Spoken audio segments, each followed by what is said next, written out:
This has got to be one of the oddest movies I've ever watched. Not because it's poorly made or executed, but because it constantly made me ask, why? Why insert Pinocchio into this hodgepodge musical space adventure? There are so many other whys that we'll get into, but it all comes back around to that first question. There are original songs, a nuclear explosion, real-life footage of space exploration, giant animals on Mars, and an unexplained, abandoned civilization mixed into about 71 minutes of animation. There's a commentary track on the DVD with writer-producer Fred Ladd, and after listening to it, I'm even more confused. Universal picked up distribution and their logo's right there, plain as day, at the top of the original prologue, so this absolutely counts for Juniversal, but the movie itself was produced in Brussels, Belgium, and assembled in New York over a 4-year period. Let's see if I can assemble some coherent thoughts about the fascinating, head-scratching, and above all, bizarre Pinocchio in outer space. The Blue Fairy, who once transformed the living marionette Pinocchio into a real boy, chews the fat with her mother somewhere in outer space. She explains that after his metamorphosis, Pinocchio slowly reverted back to his mischievous ways, misbehaving and growing selfish and inconsiderate. This caused the boy to wake up one morning as a wooden puppet once again. Now he seeks redemption, and if he achieves it, the Blue Fairy will change him back to flesh and blood. At Geppetto's shop, the woodcarver, Pinocchio, and their dog Fedora see a news report about the newest satellite being launched into space, only to be destroyed by a rogue whale named Astro. No one knows where Astro came from or how he ended up in space, but he's destroyed several satellites now, and a reward is offered for his capture. Pinocchio is eager to gain the reward for his family and be worthy of his human form, but Geppetto brings him back down to Earth. That night, Pinocchio wishes to have one more chance to prove himself. The next day, he encounters the fox-cat combination known as Sharp and Groovy, who con the kid into buying a book on hypnotism. Pinocchio plans on using it to hypnotize Astro and earn the reward. Moments later, a spaceship arrives containing an alien turtle named Nurdle. He was sent from his planet to investigate the recently heightened atomic activity on Mars, but landed on Earth by accident. Thinking this is his one chance to go after Astro, Pinocchio leaves with Nurdle in hopes of returning with the space whale.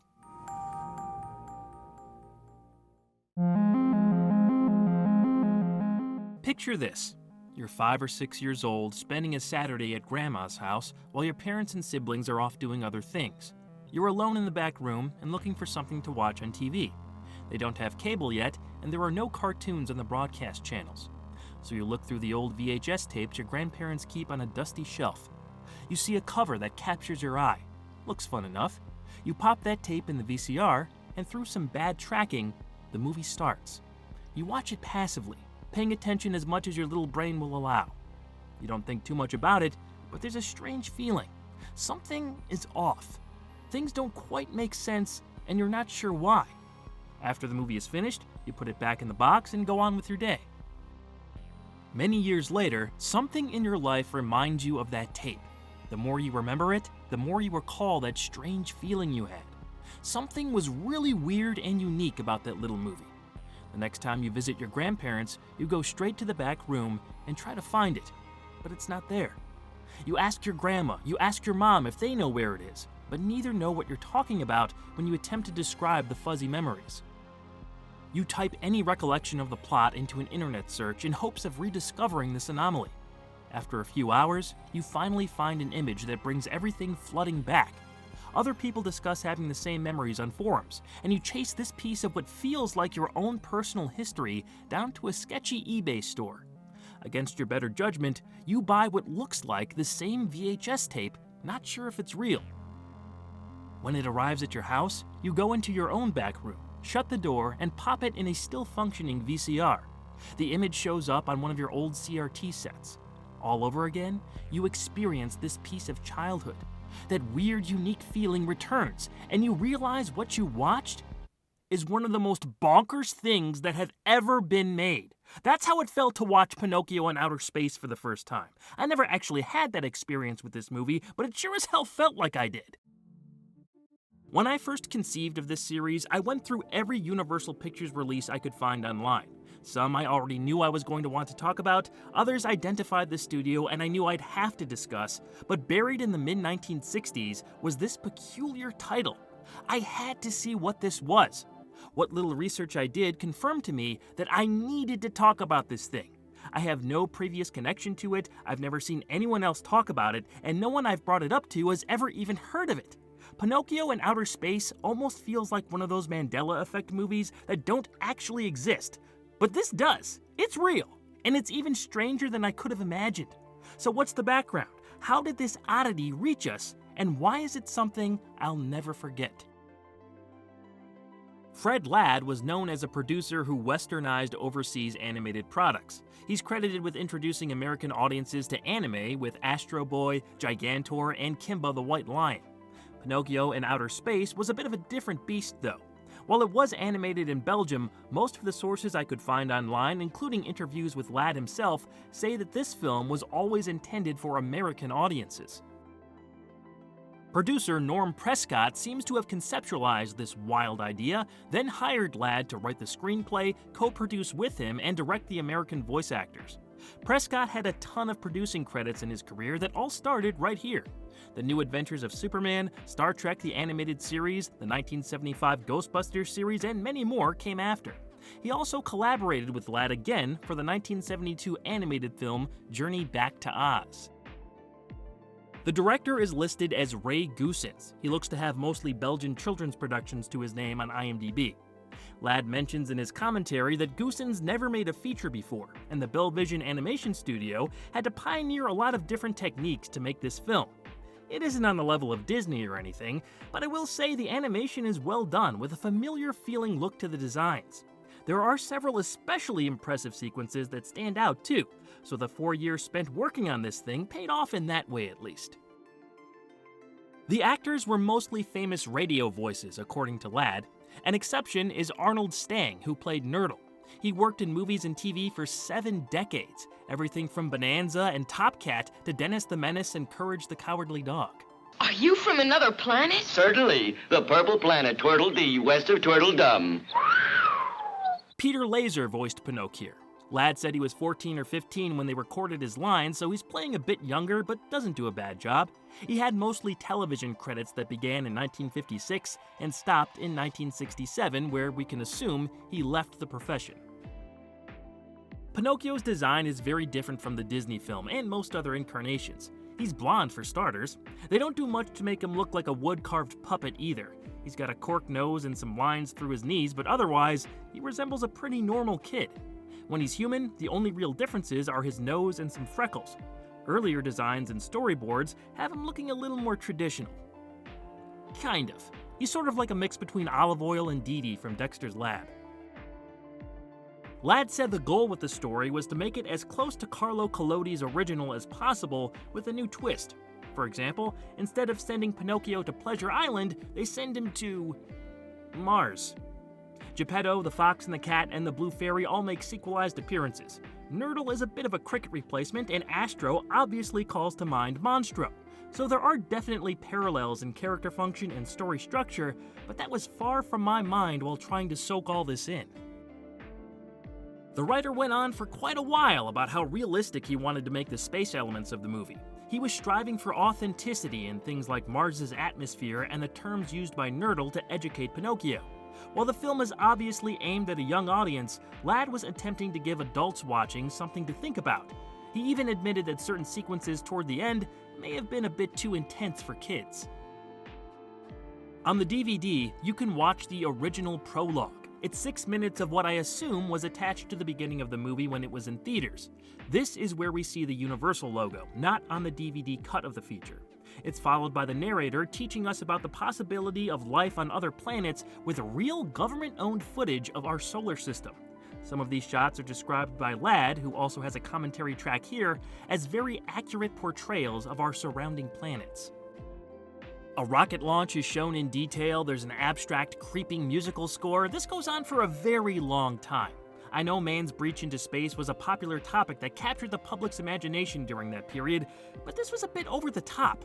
I think they cut this because any kid watching at home would either fall asleep or run out of the room screaming for stimulation. The weirdest thing is it runs right up to the title with no real transition. The adventure you're about to see is based on a true portrayal of outer space and could actually happen to a puppet come alive.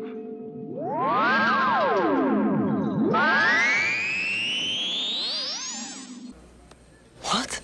Why was it so important to Lad to have a kids' movie about a living puppet be as realistic as possible when dealing with the elements of space travel and planetary exploration? It's not necessarily bad, it's just so strange. This is like if Peter Pan was in a movie about visiting the Titanic and every painstaking detail about the ship and its decay were strictly adhered to, including a mini documentary about how the wreckage has affected the local sea life while almost totally ignoring that the main character is a boy who can fly and never ages. I mean, what? What? The movie's distribution rights were sold to Universal in 1965, and by all accounts, this did actually run in theaters. The release date found online is December 22nd, 1965. There are some boomers out there who have a very clear memory of this film, as evidenced by a few IMDb user reviews.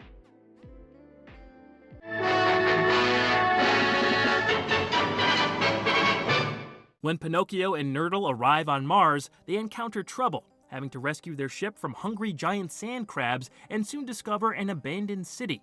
They follow the atomic activity into underground caves.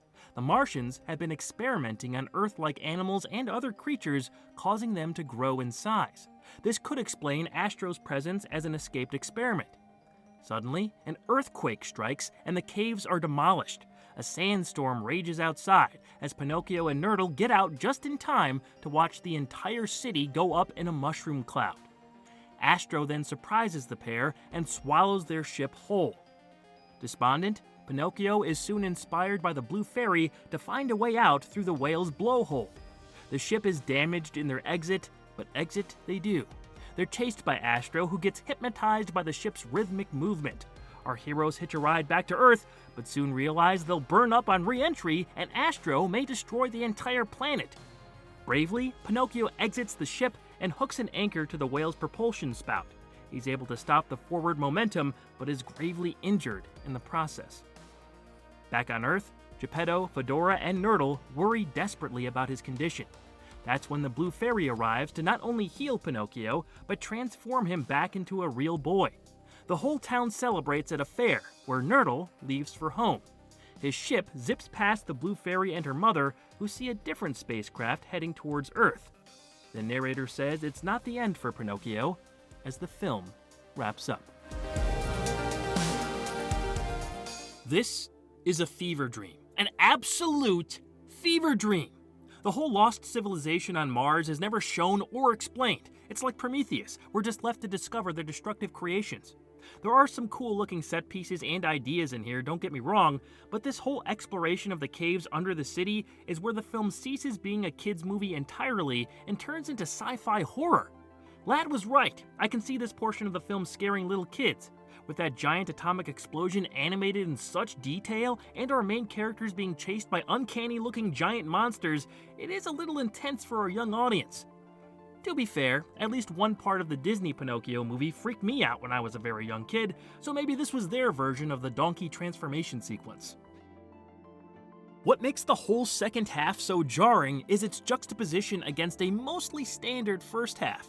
There's an odd setup, yes, but then there are some catchy musical numbers, our protagonist encounters a couple antagonists, and he makes a new friend.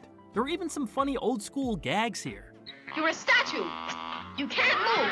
You're a statue. You're a statue. Hooray! It works!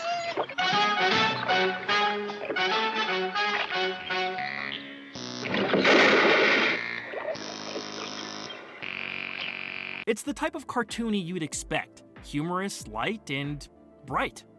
Then we get to space and everything gets pretty damn dark. Of course, after they escape the nuke, Pinocchio and Nurdle get eaten by Astro and eventually our lead is burned alive by the whale's combustion. He's made of wood, right? Why not just set him on fire? Oh wait, gotta be realistic. No fire in space. I guess that makes Pinocchio in outer space more accurate than the Acolyte. The kid looks dead in his bed on Earth, holding flowers like it's open casket or something, until the blue fairy shows up to save the day again. I wonder if Pinocchio went to that afterlife from Guillermo del Toro's take on the material. Anyway, it's all good now. They even have Astro strung up like a balloon, petrified forever in whatever hypnotic stake Nerdle's ship put him under. In the last scene, it sure seems like they were teasing another adventure. Not only did a different-looking rocket, presumably the Martians, head toward Earth, but the narrator directly tells us this isn't the end for our formerly wooden friend. For Pinocchio, this is not the end. They should have made that sequel, Mars Attacks Pinocchio. It's about as random a crossover as this was.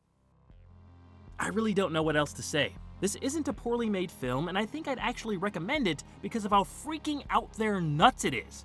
But this isn't peanut butter and jelly. It's not like these two arbitrary concepts just go together. They don't. At all. But that's what makes the movie a one-of-a-kind experience. As much as I can try to describe it, you really have to see it to believe it. If you have seen this movie, what are your thoughts? I have to know. Were you as confused as I was? Were you asking yourself, why is this happening after every big scene? Do you want to stay away from this whole thing and maintain your sanity? Please, let's discuss in the comments. As always, go ahead and check out the Walter Culture YouTube channel for more content, follow me on social media, and come on back for our next Juniversal video. It features the long-awaited return of an old friend. I promise it'll be a lot less weird. Or will it? You never know with this guy. We'll see you at the unveiling.